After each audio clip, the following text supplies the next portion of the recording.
Remaining part of the chapter My Childhood. On the whole, the small society of Rameshwaram was very rigid in terms of the segregation of different social groups.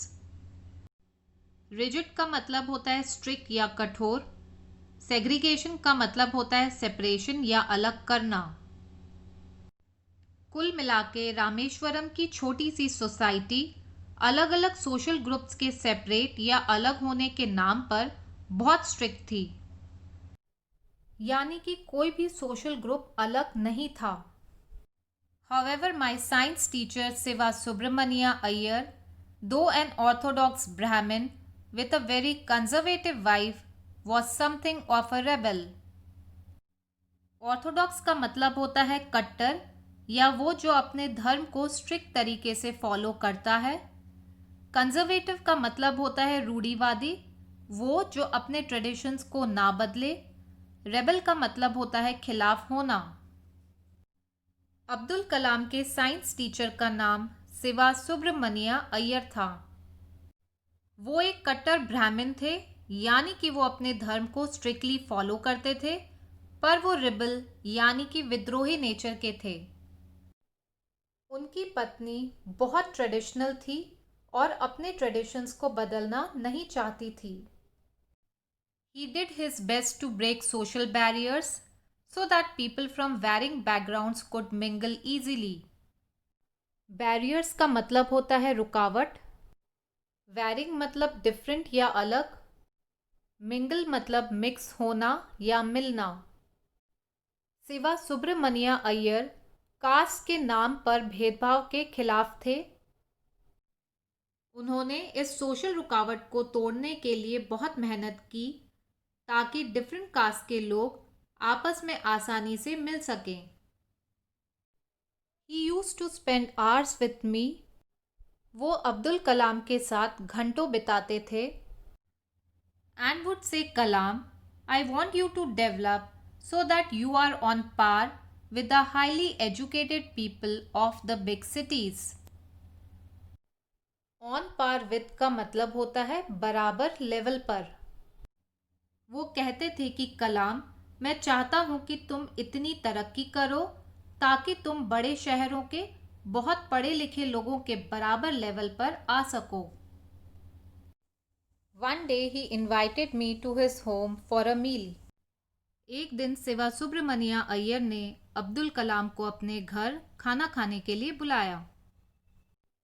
His wife was horrified at the idea of a Muslim boy being invited to dine in her ritually pure kitchen. Horrified का मतलब होता है डरना. Ritually pure का मतलब होता है दूसरे रिलीजन के लोगों से दूर रहना ताकि खुद का रिलीजन प्योर रह पाए.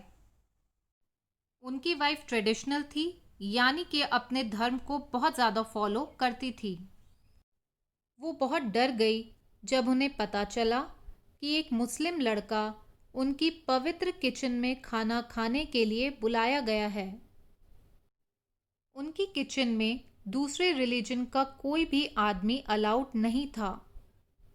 उन्हें लगा कि एक मुस्लिम के आने से उनकी किचन इम्प्योर यानी कि अपवित्र हो जाएगी और वो डर गई.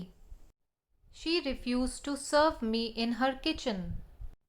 उन्होंने अब्दुल कलाम को अपनी किचन में खाना सर्व करने के लिए मना कर दिया. सिवा सुब्रमनिया Iyer was not perturbed, nor did he get angry with his wife.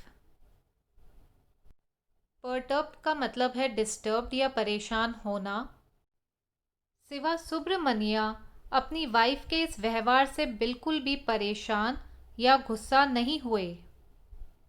But instead served me with his own hands and sat down beside me to eat his meal. बल्कि उन्होंने अपने हाथों से अब्दुल कलाम को खाना सर्व किया और नीचे बैठकर उनके साथ खाना खाया. His wife watched us from behind the kitchen door. उनकी वाइफ उन दोनों को अपने किचन के गेट से देख रही थी. I wondered whether she had observed any difference in the way I ate rice, drank water, or clean the floor after the meal. Abdul Kalam ने सोचा कि क्या वो ये देख रही है कि उनके राइस खाने, पानी पीने या खाना खाने के बाद फ्लोर को साफ करने के तरीके में कोई फ़र्क है। इसका मतलब ये है कि रिलीजन के डिफरेंट होने से खाना खाने का तरीका नहीं बदलता। When I was leaving his house, Siva Subramania Iyer invited me to join him for dinner again the next weekend. जब अब्दुल कलाम उनके घर से जा रहे थे तो सिवा सुब्रमनिया ने उन्हें अगले वीकेंड पर डिनर के लिए इनवाइट किया। Observing my hesitation, he told me not to get upset. Hesitation का मतलब होता है हिचकिचाना। जब उन्होंने अब्दुल कलाम को हिचकिचाते हुए देखा तो उन्होंने उन्हें अपसेट ना होने के लिए कहा। Saying, once you decide to change the system, such problems have to be confronted. Confronted का मतलब होता है सामना करना। जब हम एक बार सिस्टम को बदलने का निर्णय या डिसीजन ले लेते हैं तो ऐसी प्रॉब्लम का सामना तो करना ही होता है, मतलब स्ट्रॉन्ग तो बनना ही पड़ता है। When I visited his house the next week, Siva Subramania Iyer's wife took me inside her kitchen and served me food with her own hands.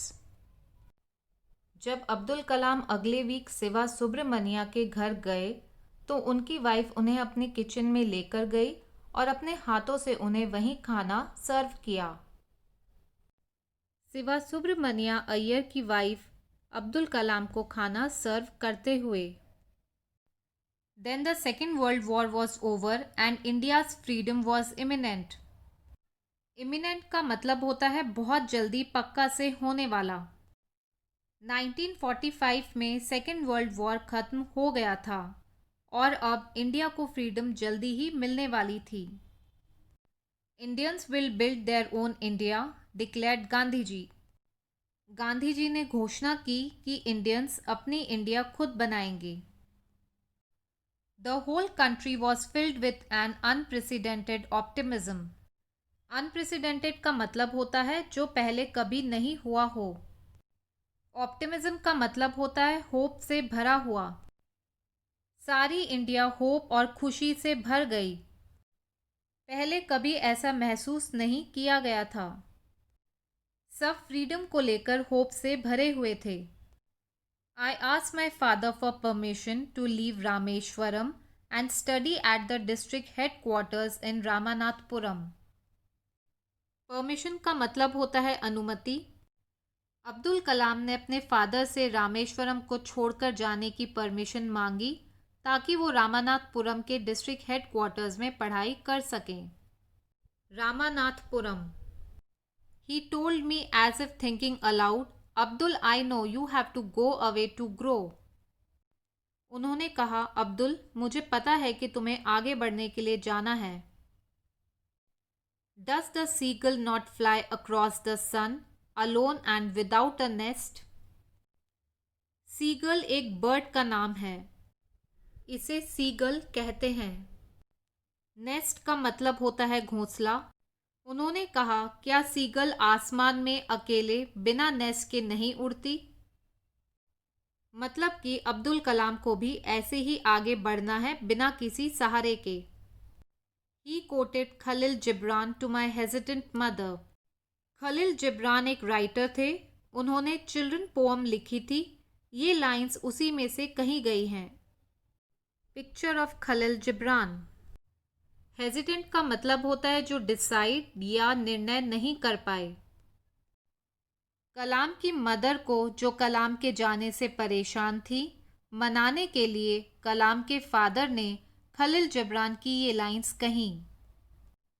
In lines का ये मतलब है, your children are not your children. तुम्हारे बच्चे तुम्हारे नहीं हैं। They are the sons and daughters of life's longing for itself. Sons and daughters का मतलब होता है बच्चे। Longing का मतलब होता है डिज़ायर या इच्छा। वो तो लाइफ के बच्चे हैं। लाइफ को एक मीडियम यानी कि माध्यम चाहिए होता है जिससे वो इस दुनिया में आ सके। लाइफ की इस इच्छा को पूरा करने के लिए हम पेरेंट्स माध्यम बनते हैं। They come through you but not from you. बच्चे तुमसे आते हैं पर तुम में से नहीं आते हैं। बच्चों पर पेरेंट्स का अधिकार नहीं है। बच्चे पेरेंट्स के साथ रहते हैं। वो बच्चों का पालन पोषण करते हैं जब तक वो इंडिपेंडेंट नहीं हो जाते हैं, जैसे हमारे पेरेंट्स ने हमारे साथ किया और हमारे ग्रैंड पेरेंट्स ने हमारे पेरेंट्स के साथ किया। और लाइफ ऐसे ही आगे बढ़ती चली जाती है। You may give them your love but not your thoughts, for they have their own thoughts. Parents बच्चों को प्यार दे सकते हैं पर अपने विचार नहीं। बच्चों के अपने थॉट्स होते हैं। पेरेंट्स को उन्हें इस जीवन में गाइड करना चाहिए, पर अपने थॉट्स और इच्छाएं बच्चों पर नहीं थोपनी चाहिए। हमें उन्हें फ्री छोड़ देना चाहिए ताकि वो अपना एम पूरा कर सकें।